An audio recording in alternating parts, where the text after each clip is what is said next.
Hello friends, this is the problem concerned with the concept of Gibbs phase rule. So with the help of this numerical, I want to explain the concept regarding the Gibbs phase rule. So let us look into the question. We are given with the numerical concerned with the isomorphous phase diagram, and we need to find the degrees of freedom in a copper 40% nickel alloy. The alloy given is of copper and 40 percentage weight percentage of nickel. So the alloy considered is of 40 percentage nickel. At we need to find at 1300 degrees centigrade, 1250 degrees centigrade, and at 1200 degree centigrade.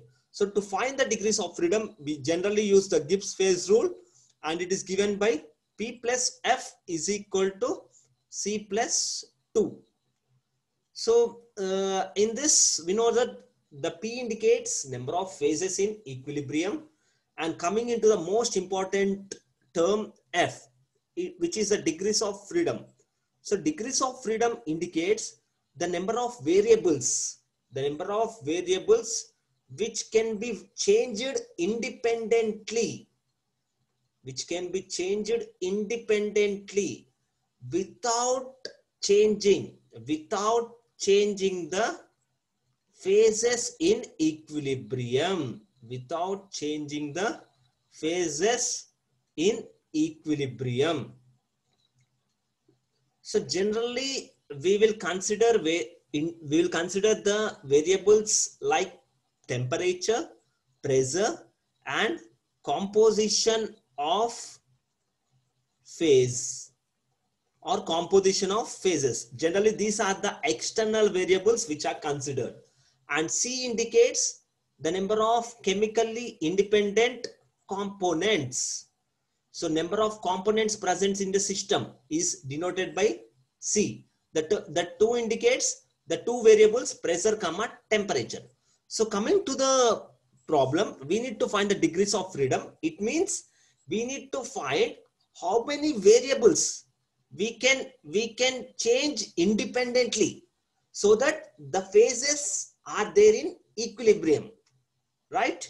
So how many variables we can independently change without disturbing the phases in equilibrium? That is the question we need to find out, right? So if you look at the isomorphous phase diagram, we have considered the 40% nickel composition. It is shown in the figure. You can observe that this is the liquidus line. This is the liquidus line of the isomorphous phase diagram. At the liquidus line indicates at that point the solidification will start, and this line indicates the solidus line. It indicates the points on the solidus line indicates at that point the solidification will complete.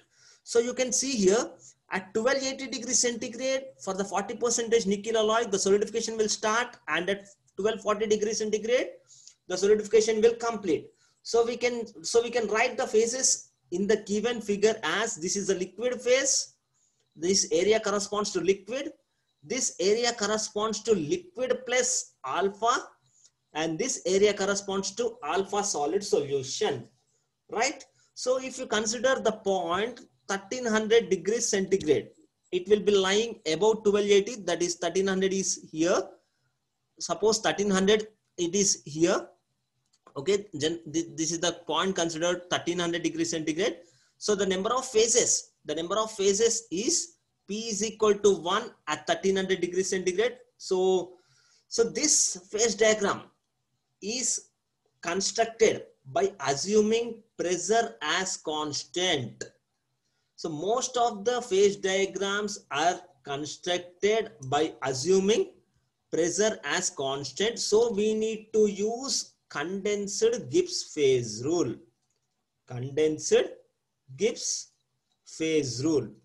So as the pressure is taken as constant in this term, the 2 indicates the variables pressure and temperature. So the condensed Gibbs phase rule changes as P plus F is equal to C plus 1.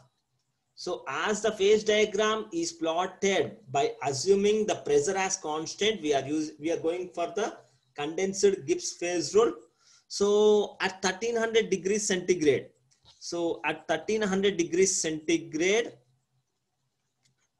we are having only one phase. We are having only one phase, that is a liquid phase.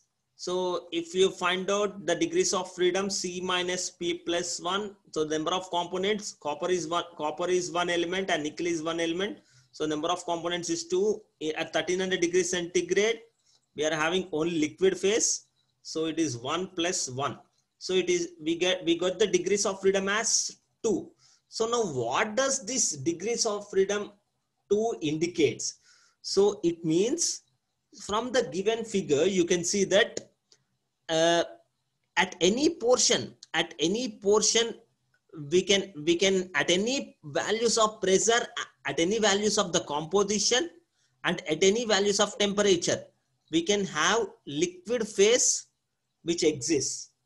It means if you consider one point, we can vary the composition and we can vary the temperature. Still we have liquid phase, or still we get liquid phase. So it means we can vary independently both the composition and temperature. Still we will be having the liquid phase. So thus that is the actual meaning of degrees of freedom is equal to 2. Now coming to the next question, at 1250 degrees centigrade. So this is the point of solidification which is given as 1280 degrees centigrade, and this is 1240 degrees centigrade. So if you consider the point 1250 degrees centigrade, it will be lying somewhere here. The phases here is liquid plus alpha. So at 1250 degrees centigrade, we are having two phases in equilibrium. So F is equal to C minus P plus 1. We get their degrees of freedom as 2 minus 2 plus 1. So degrees of freedom is equal to 1.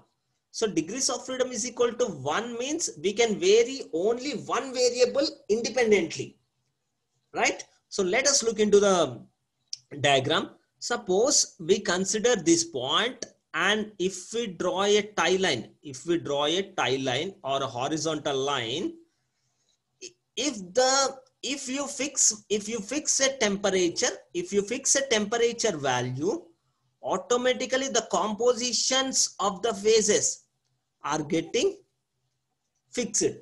It means if you are choosing a particular temperature, value corresponding to the temperature, the composition of liquid phase, let us suppose it is Cl, and composition of solid phase, composition of alpha, are getting fixed.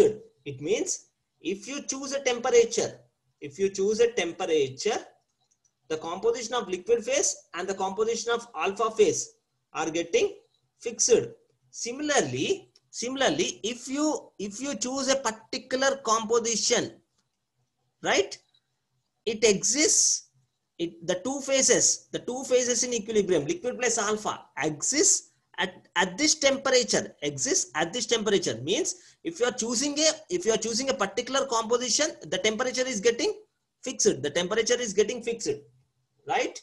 So if you are choosing a temperature value, the compositions of liquid phase and composition of alpha phase are getting fixed.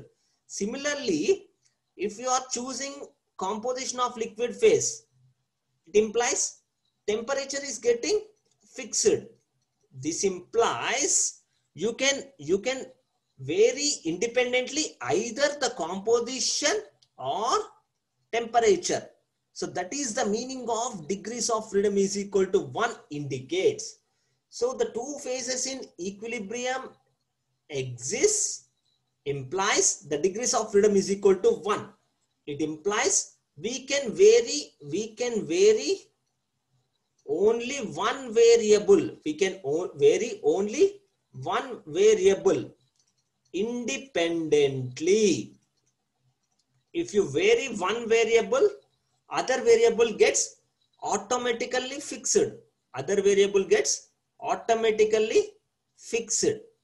So at 1250 degrees centigrade, we got the degrees of freedom as 1.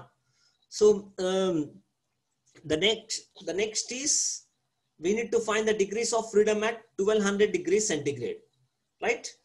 So 1200 degrees centigrade means it is below 1240 degrees centigrade. It means it is, let us assume, somewhere around here. So at 1200 degrees centigrade, we are having only one phase, that is alpha solid solution.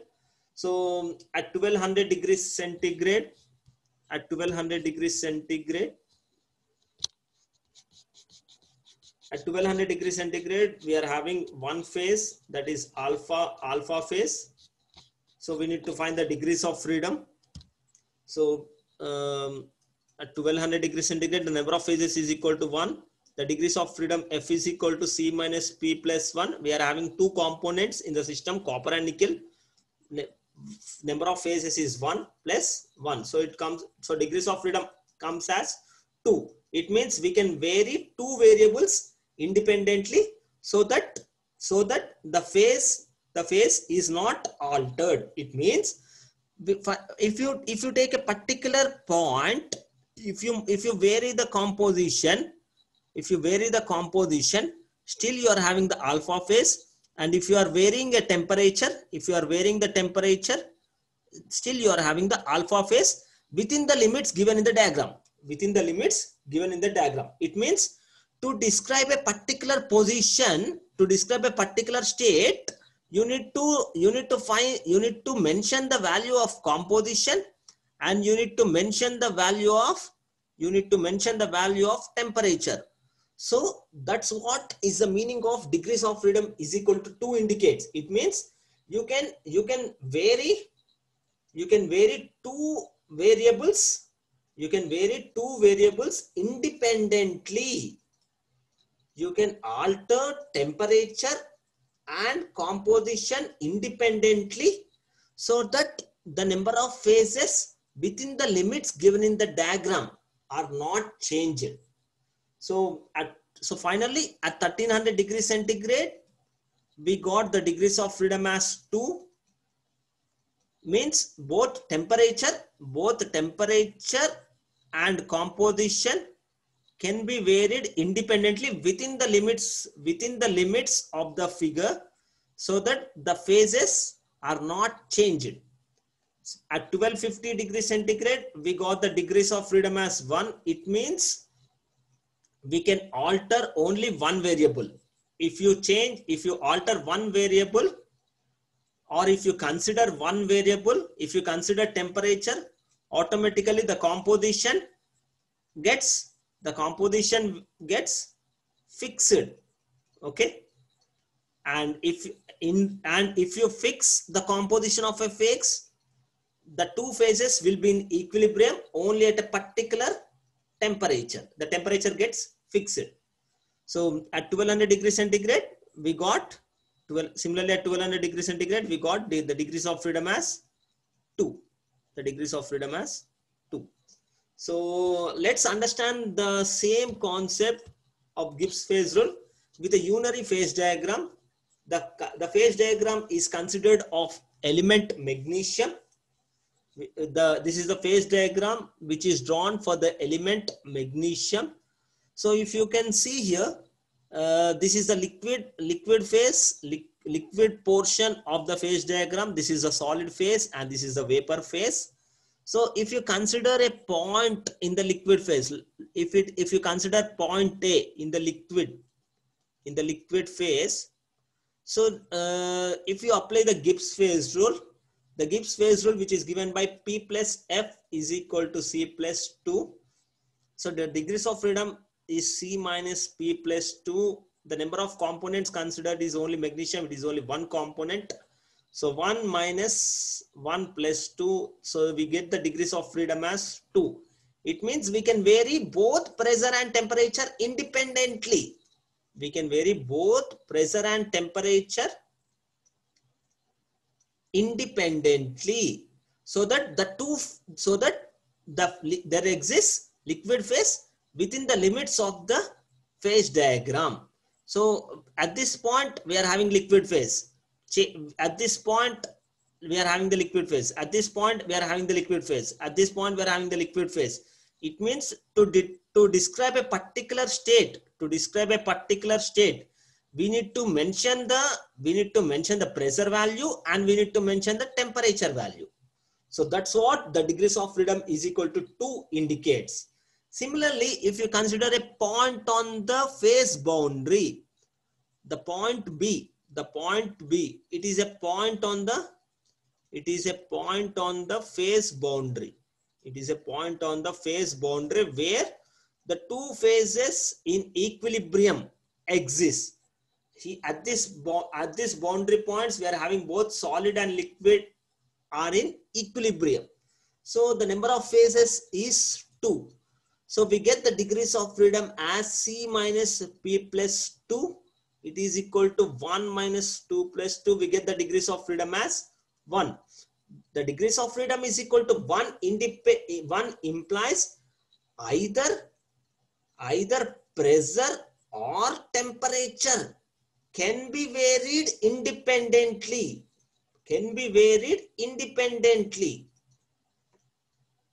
But not both.